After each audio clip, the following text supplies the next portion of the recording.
জামাত ইসলামের বই পরে পড়ো, অসুবিধা নাই। আমরা কোরআন হাদিসের আলোকেই বই লিখেছি, কিন্তু এটা কোরআন নয়, এটা হাদিসও নয়, এটা আমাদের লেখা বই। আল্লাহর কোরআনটা পড়ো, তুমি বোঝার চেষ্টা করো কোরআনের প্রত্যেকটা লাইন আল্লাহ তোমাকে কি নিয়ামত দান করেছে। যে আল্লাহ আমাদেরকে পয়দা করেছেন, তার চাইতে তার সৃষ্টির প্রয়োজন অন্য কেউ বেশি বুঝে না। তার চাইতে তার সৃষ্টির প্রতি দরদ অন্য কারো বেশি হওয়ার কথা নয়।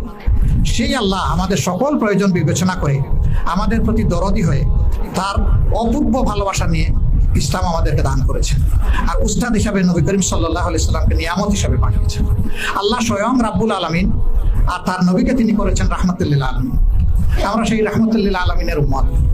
অতএব আপনি আমি আসুন যে আল্লাহর কোরআন এবং আল্লাহ রসুলের হাদিসকে আমরা বুঝি, তেলাওয়াত করি। জামাত ইসলামের বই পরে পড়ো, অসুবিধা নাই। আমরা কোরআন হাদিসের আলোকেই বই লিখেছি, কিন্তু এটা কোরআন নয়, এটা হাদিসও নয়, এটা আমাদের লেখা বই। আল্লাহর কোরআনটা পড়ো।